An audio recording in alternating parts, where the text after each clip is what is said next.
नमस्कार दोस्तों, स्वागत है आपका AR के वॉइस 517 चैनल में।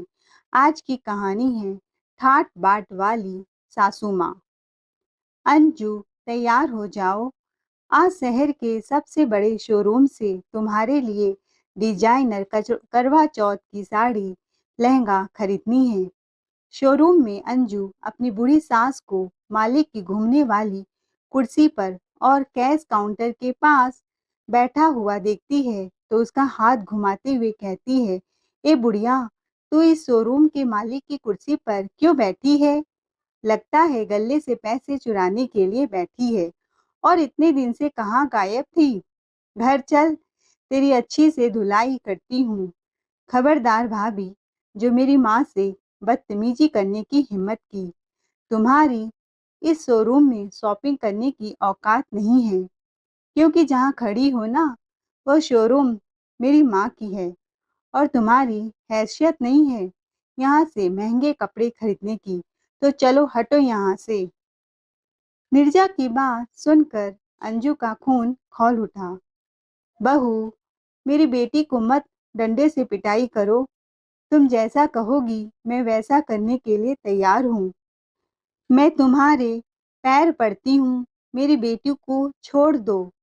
ठीक है बुढ़िया, आज तो छोड़ रही हूँ, लेकिन आगे से अगर मेरी बात टालने की कोशिश की तो माँ बेटी दोनों का इस घर में रहना दुश्वार कर दूंगी।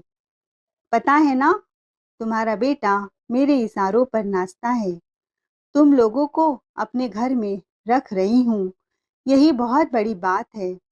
ऊपर से तुम लोगों को खाना भी खिलाओ। अभी तुम कितनी हट्टी कट्टी हो, जाकर के कुछ काम धाम देखो और कुछ पैसे कमा कर लाओ, तभी मैं इस घर में तुम्हें रखूंगी। बेटा, 2 दिन से घर घर जाकर काम मांग रही हूँ, पर मुझ बुढ़िया को देखते ही सब अपना दरवाजा बंद कर लेते हैं। कोई काम देने को तैयार नहीं होता। कहते हैं जवान तो काम ही नहीं कर पाते, तो बुढ़िया क्या काम करेगी? और मैं ऊपर से पढ़ी लिखी भी नहीं हूँ, मुझे कुछ नहीं आता। शहर में काम मिलना बड़ा मुश्किल है। अब तुम ही बताओ, मैं बाहर जाकर कैसे कमाऊंगी? किसी के घर में जाकर झाड़ू लगाओ, बर्तन धो लो, कुछ भी करो, चाहे सड़क पर जाकर भीख मांगो, लेकिन घर में पैसा कमा कर लाओ, तभी मैं तुम दोनों माँ बेटी को अपने घर में रखूंगी। बहुत दिन तो माँ बेटी को फोकट में खाना खिला दिया। अब अगर खर्चे के लिए पैसे कमा कर नहीं दोगी तो इस घर से निकाल फेंकूंगी। ठीक है, मैं आज फिर अपने लिए कुछ काम देखने के लिए जाऊंगी, लेकिन मेरे जाने के बाद तुम मेरी बेटी को मारोगी नहीं, यह वादा करो। दरअसल लक्ष्मी देवी की बेटी निर्जा विकलांग है। बचपन में उसको फॉलिस मार गया था, जिसकी वजह से ठीक से चल भी नहीं पाती है। बोकर की मदद से चलती थी।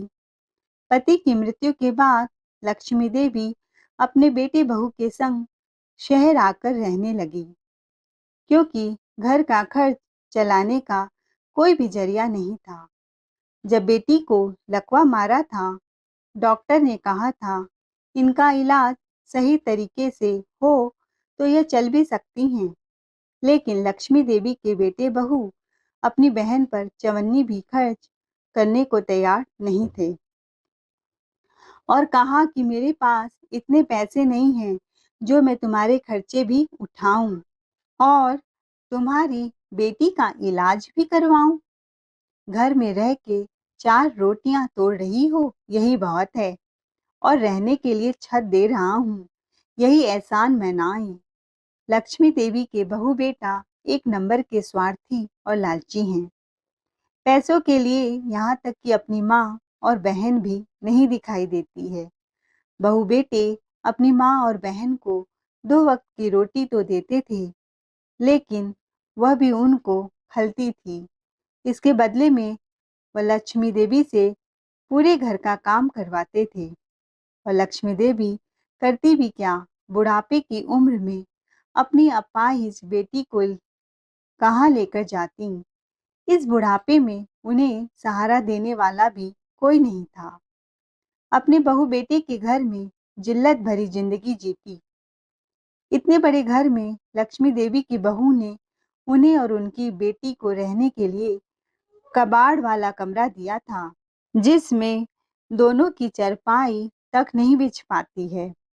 लक्ष्मी देवी जमीन पर पड़ी रहती हैं, बहू बेटे का अपमान सहकर अपने जीवन को काट रही हैं, क्योंकि पति की मृत्यु हो जाने के बाद ही बहू बेटे गांव आए और यह कहकर गांव का खेत घर बेच दिया कि अब आप लोग इधर गांव में रहकर क्या करेंगे, हमारे साथ शहर चलिए, हम निर्जा का अच्छे से अस्पताल में इलाज भी कराएंगे और आपको भी उधर अच्छे से रखेंगे। घर खेत बिकवाने के लिए बेटे बहू ने बड़ी मीठी चुपड़ी बातें की थी। मैं भी अपने बहू बेटे के घर यही सोचकर आ गई थी कि गांव में मैं क्या करूंगी। अब तो मेरे पति भी नहीं रहे, कम से कम मेरा बेटा मुझे और मेरी विकलांग बेटी को सहारा दे रहा है, अपने साथ ले जा रहा है, यही बहुत है। लेकिन नियति का किसको पता था कि बहू बेटी के मन में क्या चल रहा है। जब तक गांव का घर खेत नहीं बिका था, तब तक बहू बेटी ने मुझे और मेरी बेटी को सर आंखों पर रखा। लेकिन जैसे ही गांव का खेत बिक गया और पैसे बेटे के हाथ में आ गए, उसके बाद तो बहू बेटे के तेवर ही बदल गए थे। जमीन बेचने में जो पैसे मिले थे, उसमें से माँ को एक आना भी नहीं मिला और अपनी बहन की दवाइयों के लिए 4 पैसे भी खर्च नहीं किए। दर्द के मारे निर्जा कराहती रहती है, लेकिन मजाल है कि बहू बेटे के हाथ से 100-200 रुपए भी निकल जाए।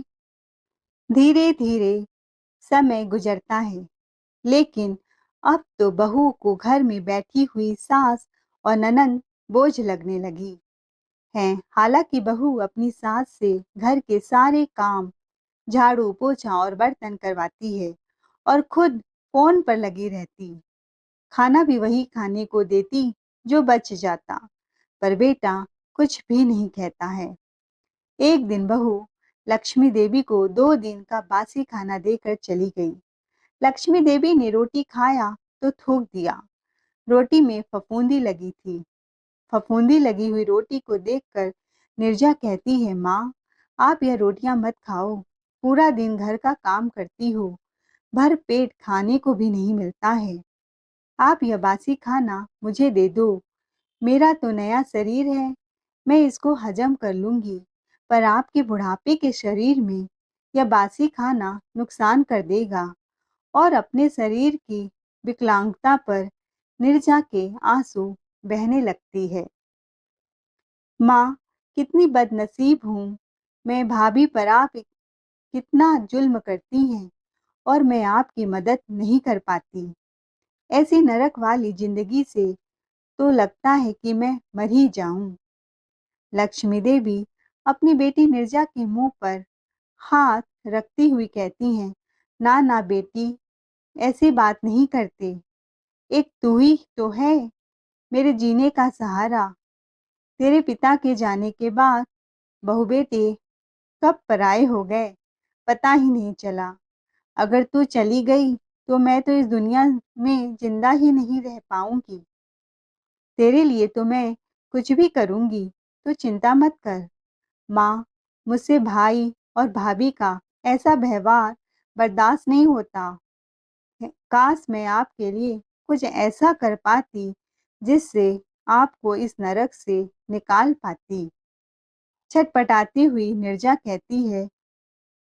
तभी उसकी भाभी आ गई। दोनों माँ बेटी को बात करते हुए देखती हैं तो गुस्से से तमतमाते हुए कहती है, ए बुढ़िया, तुम माँ बेटी मेरी बुराइयां कर रही हो। 1000 काम पड़े हुए हैं, पहले उनको निपटा। और तुमसे अपने लिए काम ढूंढने के लिए कहा था, कुछ काम मिला या नहीं मिला? जल्दी से सारे काम करने के बाद अपने लिए बाहर कुछ काम तलाशो, जिससे 4 पैसे कमाकर लाओ। बहू, मैंने घर के सारे काम कर लिए हैं, बस 2 रोटी खाकर काम ढूँढने के लिए निकल जाऊँगी। अगर एक दिन रोटी नहीं खाओगी तो मर थोड़ी ना जाओगी। मैंने तो कभी नहीं सुना कि बासी रोटी खाने से कोई मर गया है। अगर खानी है तो वही रोटी खा लो और चुपचाप से अपने लिए कुछ काम ढूँढने जाओ। बहू निर्जा का हाथ पकड़कर बाहर की तरफ धक्का दे देती है। पूरे दिन कमरे में बैठी रहती है, खाली बुराई करती है। ये झाड़ू पकड़ और छत पर झाड़ू लगा। अपनी बेटी को दरवाजे के पास गिरा हुआ देखकर लक्ष्मी देवी दौड़े दौड़े आती हैं। देखती हैं तो निर्जा के पैरों में जगह जगह खरोच पड़ गई है, जहां से खून निकलने लगा। लक्ष्मी देवी की आंखों आंसू आ गए। निर्जा अपनी माँ की आंखों के आंसू को पोंछते हुए कहती है, माँ, तुम चिंता मत करो, मुझे ज्यादा चोट नहीं लगी है। एक दिन समय बदलेगा, तुम देखना। आज जो भाई भाभी आपको और मुझे इतना तंग कर रही हैं, एक न एक दिन उन्हें इसकी सजा जरूर मिलेगी। इतना कहकर निर्जा पास में पड़ी झाड़ू को आंगन में घसीटते हुए झाड़ू लगाने लगी। वहीं बैठे बैठे सोच रही है कि वह ऐसा क्या काम करेगी जिसे पैसा कमा सके। अब तो उन्होंने खुद ठान लिया था, अपने और बेटी के लिए कुछ उन्हें करना है। जिस दिन वह कुछ करने लगेंगी, उसी दिन अपनी बेटी को लेकर उस घर से निकल जाएंगी, क्योंकि अब पानी सर से ऊपर जा रहा था। बेटा तो कब का गूंगा अंधा हो गया था, न कुछ कहता था न कुछ बोलता। अगले ही पल लक्ष्मी देवी सोचने लगती हैं कि उन्हें घर के कामों के अलावा कुछ भी नहीं आता। अंगूठा छाप है, कोई उन्हें काम क्यों देगा।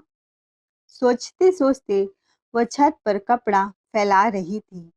तभी उनकी नजर अपनी ब्लाउज पर पड़ी, जो कि उन्होंने सिला था और बहुत सफाई था उनके कामों में। यही सोचकर वह तुरंत अपने ब्लाउज लिए बाजार चली गई। लक्ष्मी देवी सोचती हैं कि उन्हें सिलाई का काम तो आता है, उन्हें बहुत अच्छे सूट सिलने आते हैं। गांव में सभी औरतों के ब्लाउज वही सिलती थी, तो क्यों ना वह दर्जी की दुकान पर अपने लिए कोई काम मांग ले। शायद वह मुझ बुढ़िया पर दया खाकर कोई काम दे दे। अंदर जाने पर दर्जी मास्टर पूछता है, क्या अम्मा जी, कुछ चाहिए क्या आपको। हाँ बेटा, कुछ काम चाहिए। अगर तुम्हारे इधर कुछ काम हो तो तुम इधर क्या काम करोगी। बेटा, मुझे भी ब्लाउज और सूट बहुत अच्छे से सिलने आते हैं। मैं अपने गांव में बहुत अच्छी सिलाई करती थी, सब मेरे पास ही कपड़े लेकर आते थे। अच्छा माँ जी, अगर तुम्हें काम चाहिए तो पहले मुझे एक सूट और ब्लाउज सिल कर दिखाना होगा। मैं अपने हाथों से सिली हुई यह 2-4 ब्लाउज अपने साथ लेकर आई हूँ, इसे देख लो। दर्जी के पास कुछ लेडीज खड़ी थी। उन्हें लक्ष्मी देवी के ब्लाउज में बहुत सफाई नजर आई। वह तुरंत अपना कपड़ा लक्ष्मी देवी से सिलवाने के लिए तैयार हो गई। कपड़े इतनी सफाई से सिले थे कि दर्जी मास्टर अम्मा जी को काम दिए बिना रह ही नहीं पाते हैं और कहते हैं, माँ जी, आपकी मेरे इधर नौकरी पक्की है। मेरे कस्टमर आपसे ब्लाउज सिलवाने के लिए तैयार हैं, तो कल से आप समय से आ जाया करो। इसके लिए मैं आपको महीने के 5,000 दूंगा। दर्जी मास्टर की बात सुनकर लक्ष्मी देवी खुशी से फूले नहीं समा रही थी। उन्हें तो लग रहा था कि अब जब उनके हाथ में कुछ पैसे आ जाएंगे तो वह अपनी बेटी का इलाज अच्छे से करवा पाएंगी, जिससे वह चल सकेगी। थकी हारी लक्ष्मी देवी शाम तक घर वापस आईं और अपनी बेटी के पास देखने चली गई कि वह ठीक है या नहीं। देखा तो निर्जा आराम से चारपाई पर सो रही थी। घर में बहू बेटा कोई भी नहीं थे। शायद बाजार से कुछ सामान लेने गए हैं। लक्ष्मी देवी सुबह सुबह बिना खाना खाए ही निकल गई थी। अब उन्हें बहुत जोरों की भूख लग रही थी। जैसे ही खाने के लिए बैठती हैं, तभी उनकी बहू बाजार से आ गई। खाने की थाली को छीनते हुए कहती है, अब तुम खाने के लिए मुंह तभी खोलना जब कुछ हाथ में मेरे पैसे दोगी। फोकट में खाना अब और नहीं मिलेगा। यह बताओ, तुम्हें नौकरी मिली या नहीं मिली? बहू, सुबह से भूखी हूँ। सुबह भी खाना खाकर नहीं गई थी। खाना तो खाने दो, फिर आराम से सब कुछ तुम्हें बताऊंगी। नहीं, जब तक तुम्हें काम नहीं मिलेगा, तब तक खाने को नहीं दूंगी। लक्ष्मी देवी अपनी साड़ी के पल्लू से 1000 रुपए निकाल के बहू को दे देती हैं और कहती हैं, यह लो बहू, मुझे नौकरी मिल गई है और यह रुपए एडवांस में दिए हैं। अब कल से मैं पैसे कमाने के लिए चली जाया करूंगी। बहू बड़ा अचंभित होकर कहती है, अच्छा, तुम्हें काम मिल गया? जरूर किसी ढाबे में या तो बर्तन धोने का काम मिला होगा या किसी दुकान में झाड़ू पोछा करने का। और इससे ज्यादा तुम कुछ कर ही क्या सकती हो? आता ही क्या है तुम्हें? और हाँ, तुम यह मत सोचना कि घर से बाहर पैसे कमाने के लिए जा रही हो तो घर के सारे काम मैं करूंगी। घर से बाहर जाने से पहले घर के सारे काम करके जाना। झाड़ू पोछा बर्तन खाना सब कुछ मैं कुछ नहीं करने वाली हूँ। सुबह जल्दी उठ जाना और टाइम से आ करके फिर से सारे काम करना। खाने की थाली को सास की तरफ खिसकाते हुए बहू ने कहा और अपने कमरे में चली गई। भूखी प्यासी लक्ष्मी देवी थाली के खाने को जल्दी जल्दी खाने लगती हैं, क्योंकि भूख के मारे उनकी दम निकल रही थी। थोड़ी देर में लक्ष्मी देवी की बेटी निर्जा भी जाग गई। लक्ष्मी देवी बोली, अब मैं रोज काम पर जाया करूंगी। तुम अपना ख्याल रखना निर्जा। घर पर अब जब कुछ पैसे कमाकर बहू को दूंगी तो अब हमसे अब गुस्सा नहीं करेगी। आराम से हम दोनों इस घर में रह पाएंगे। पर माँ, आपको काम क्या मिला है यह तो बताइए। निर्जा, तुम्हें तो पता है, जब मैं गांव में रहती थी तो सभी लोगों के कपड़े मैं ही सिलती थी, क्योंकि गांव में तो टेलर होते ही नहीं। आज वही मेरी कला मेरे काम आ गई और एक दर्जी मास्टर ने मुझे अपनी दुकान पर काम के लिए रख लिया है और मुझे महीने के 5000 मिलेंगे। अच्छा माँ, यह तो बहुत ज़्यादा है। माँ, मैंने भी तो आपसे सिलाई सीखी है और मुझे डिजाइनिंग करने भी आता है। कम से कम कटिंग करके नए नए डिजाइन आपको दूंगी और आप सिलती जाना। आपके बिना यह घर मुझे काटने को दौड़ता है।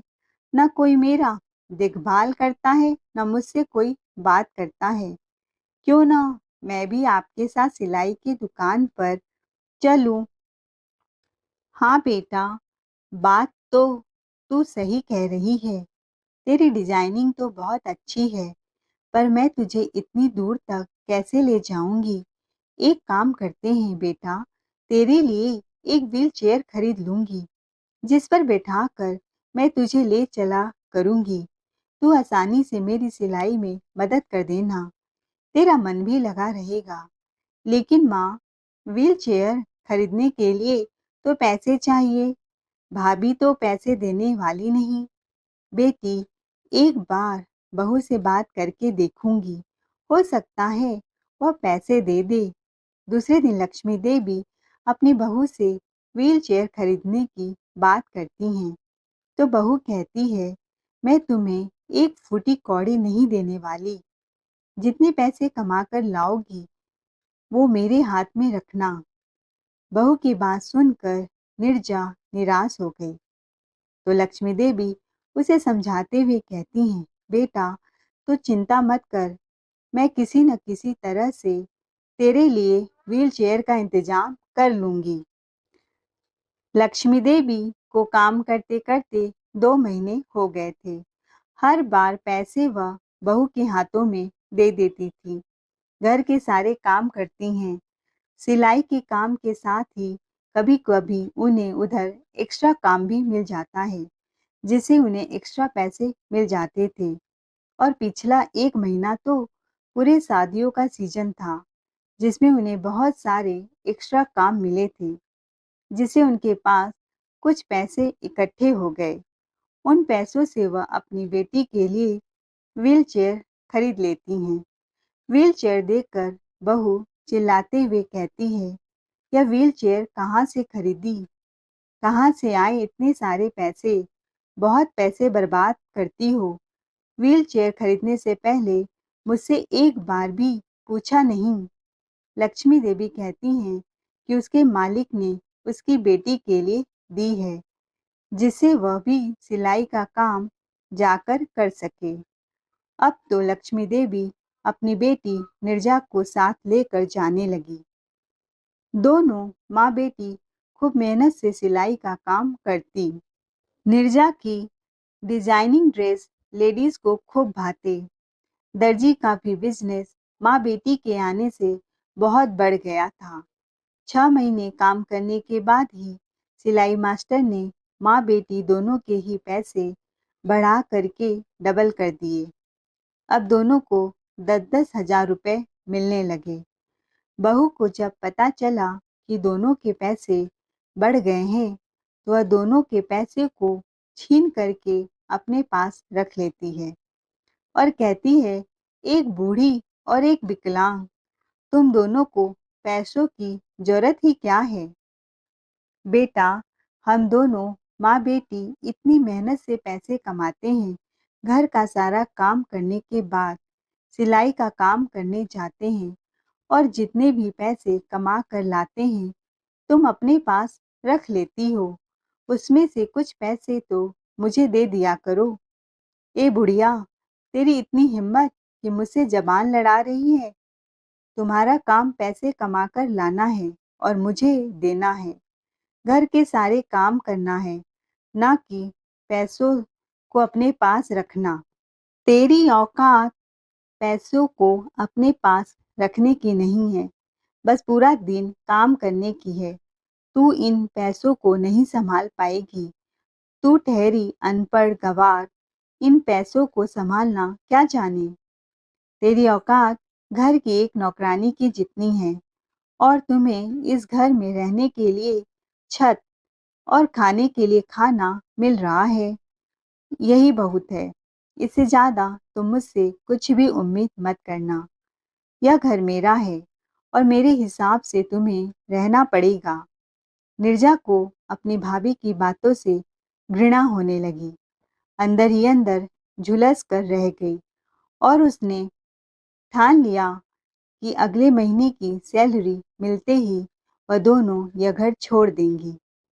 एक दिन लक्ष्मी देवी नीरजा के साथ सिलाई सेंटर पर गई, तो शाम को वापस ही नहीं आई। घर पर शाम को खाने की तैयारी करनी थी, क्योंकि अंजू ने अपने घर में सहेलियों के लिए किटी पार्टी आयोजन किया था। इधर अंजू परेशान थी कि बुढ़िया अभी तक नहीं आई। मेरी सहेलियों किसी भी समय आती होंगी, आने दो, आज दोनों को अच्छे तरह से खबर लूंगी। लेकिन शाम के से 6 से रात के 11 बज गए। माँ बेटी घर ही नहीं आई। अंजू को यह तो चिंता नहीं थी कि उसकी सास और ननद घर नहीं आई, लेकिन उसको चिंता यह थी कि उसकी अपाहिज बेटी भी अच्छे पैसे कमा कर दे रही थी। वह उनके पैसों से खूब ऐशो आराम की जिंदगी जीती थी। अब दोनों ही अचानक से पता नहीं कहाँ गायब हो गईं। पैसे भी चले गए और साथ में घर के काम भी करने पड़ रहे हैं। पूरा 1 साल कब निकल गया पता ही नहीं चला। लेकिन नीरजा और उसकी माँ घर वापस नहीं आईं। हफ्ते भर बाद करवा चौथ आने वाला था। एक दिन अंजू को एक सहेली ने बताया कि अपने शहर में एक नया साड़ियों का शोरूम खुला है। आज के न्यूज़पेपर का ऐड नहीं देखा क्या? बहुत अच्छे अच्छे ऑफर हैं। मैं तो वहाँ से खूब साड़ी लेने जा रही हूँ। कितनी बेहतरीन डिजाइनर साड़ियाँ हैं। तू भी जाकर वहाँ देख ले अंजू। अंजू ने अपने पति से कहा, अजी सुनिए, इस शोरूम पर एक बार जरूर जाना। बहुत अच्छे अच्छे कपड़े मिलते हैं, सिले हुए भी मिलते हैं और बिना सिले सूट भी मिलते हैं। मुझे तो सिले हुए कपड़े और करवा चौथ की साड़ी खरीदनी है। ठीक है डार्लिंग, तुम कहती हो तो कल ही चलते हैं। कल मेरे ऑफिस की छुट्टी भी है। दोनों अगले दिन दुकान पर जाने का प्लान बनाते हैं। अरे अंजू, जल्दी करो, हमारे शहर में जो बड़ा शोरूम खुला है, आज तुम्हें करवा चौथ की साड़ी दिलाने के लिए उधर लेकर चलना है। जैसे ही अंजू और उसका पति शोरूम के बाहर पहुंचता है, तो शोरूम के बोर्ड पर लिखा नाम उन्हें कुछ जाना पहचाना सा लगता है।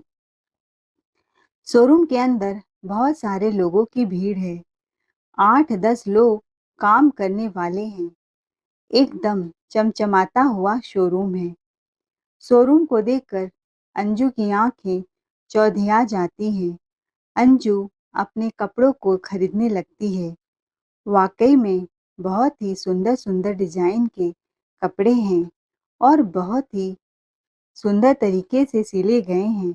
ऐसा लग रहा है किसी डिजाइनर ने कपड़े बनाए हों। अब तो मैं हमेशा ही इधर आया करूंगी, खुश होती हुई अंजू कहती है। तभी अंजू की नज़र अपनी सास पर पड़ी, जो कि उधर एक बहुत ही महंगी और घूमने वाली कुर्सी पर बैठी हुई हैं, जहां कैश काउंटर है। अपनी सास को कुर्सी पर बैठा हुआ देख करके अंजू अपने पति को कहती है, देखो तुम्हारी बूढ़ी माँ उधर दुकान के मालिक की कुर्सी पर बैठी हुई हैं। लगता है गले से पैसे चुराने के लिए बैठी हैं। आज इसको अच्छा सबक सिखाती हूँ। अंजू ने अपनी सास के पास जाकर कहा, तू इधर काम करती है? इधर तो तुझे बहुत पैसा मिलता होगा। चल बहुत पैसा इकट्ठा कर लिया, निकाल। तभी दूसरे फ्लोर में बैठी हुई नीरजा, जो डिजाइनर सूट पहने हुए बहुत सुंदर लग रही थी, एकदम बदल सी गई थी, उठकर उसके पास आई और अपनी भाभी का हाथ झटकते हुए बोली, भाभी, माँ को हाथ भी मत लगाना, वरना मुझसे बुरा कोई नहीं होगा। नीरजा को ठीक से चलता हुआ देख अंजू दंग रह गई। ओ लंगड़ी लूली, तुम भी चलने लगी? तू कैसे चलने लगी? क्यों भाभी, तुम्हें क्या लगता है कि मैं पूरी जिंदगी विकलांग ही रहती? अरे तुम्हारे घर में रहती तो नौकरों की तरह ही जिंदगी काटती रहती। वह तो अच्छा हुआ कि उस दिन मैंने माँ से कहा कि माँ, जब हम दोनों पैसे कमाते हैं तो हम अपना आराम से क्यों नहीं रहते हैं। अब मुझे अपने पैसे भाभी को नहीं देने हैं। हम जितने पैसे मिलते हैं उतने में हम आराम से अपना खर्च चला सकते हैं। और उसी दिन हम दोनों माँ बेटी ने तुम्हारे घर पर आने से मना कर दिया था और तुमने तो हमें बाद में ढूंढने की कोशिश भी नहीं की कि हम जिंदा भी हैं या मर गए। हमारे काम इतना अधिक पसंद आया सबको कि आज मैंने अपनी खुद की इतनी बड़ी दुकान डाल दी है। हम दोनों माँ बेटी बहुत मेहनत से इसमें काम करते हैं। अब तुम हमें कमज़ोर या मजबूर समझने की कोशिश बिल्कुल भी मत करना, नहीं तो पुलिस को तुरंत फ़ोन करके बुलाऊँगी। और क्या कहा था तुमने कि मेरी माँ की पैसों को रखने की औकात नहीं है? तो देख लो, मेरी माँ आज पूरे दुकान की मालकिन है। दुकान का सारा पैसा मेरी माँ ही सँभालती हैं। अगर अब तुमने मेरी माँ से कुछ कहा, तो ईंट का जवाब पत्थर से खाओगी। अपनी ननद नीरजा के तेवर देखकर अंजू सकपका गई और सबके सामने नीरजा ने जैसे उसे सुनाया, तो उसकी हिम्मत नहीं थी कि वह अपनी सास से कुछ कह पाती। हालांकि इतनी बड़ी शोरूम और पैसे को देखकर उसके मन में लालच तो आया। वह गिरगिट की तरह रंग बदलते हुए अपनी सास के पास जाकर हाथ जोड़कर माफ़ी मांगने लगी कि आप मेरे साथ घर चलिए, अब मैं आपको आराम से रखूंगी, कभी कुछ नहीं कहूंगी, कह के कोई भी काम नहीं करवाऊंगी, लेकिन आप घर चलो। तो लक्ष्मी देवी कहती हैं, कौन सा घर? वह घर मेरा नहीं है, मैंने अपना दूसरा घर खरीद लिया है। दुकान देखकर हमसे माफ़ी मांग रही हो? घर देखोगी ना, तो तुम्हारे पैरों तले ज़मीन खिसक जाएगी। मैं और मेरी बेटी उधर बहुत आराम से रह रहे हैं। अब तुम अपने उस सड़े से घर में रहो और मुझे उस घर में आने की ज़रूरत नहीं है। निकल जाओ मेरे शोरूम से। अंजू अपनी सास ननद की तरक्की देखकर जली भुनी जा रही है। गुस्से में बिना साड़ी खरीदे ही घर चली गई। तो दोस्तों, हमें कभी भी किसी को कम नहीं आंकना चाहिए। पता नहीं समय कब बदल जाए और वह व्यक्ति हमारे सामने इतना मजबूत बनकर खड़ा हो जाए कि हम पर ही भारी पड़ जाए। कहानी कैसी लगी कमेंट में अपनी राय ज़रूर बताएं। Thanks for watching. मिलती हूँ अगली कहानी के साथ।